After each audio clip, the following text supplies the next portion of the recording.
That Karanya. Let's also just bring you some flashes from the Kotak Mahindra annual report, which was just put out, and we're all eagerly looking out for Mr. Uday Kotak's commentary. And there's definitely a very comprehensive statement from him. He opens with talking about the economic challenges that are there. So the pandemic has really created a substantial issue as far as the economy is concerned. GDP growth will likely be negative this year. These are all direct quotes said by him himself in his letter. Most economists predict that GDP growth will be negative this year. And however, just one green shoot over here, unlike the 2013 or previous crisis, India's external account seems to be under control this time around. That being said, the fiscal deficit could still rise by 11 to 12% this year, probably will rise rather.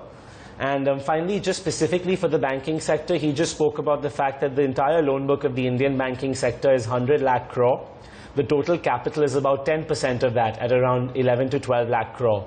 So when you look at all the loans in India, even if a small percentage, let's say just 4 or 5% of that goes bad, your bank's capital position can get hit by as much as 40%.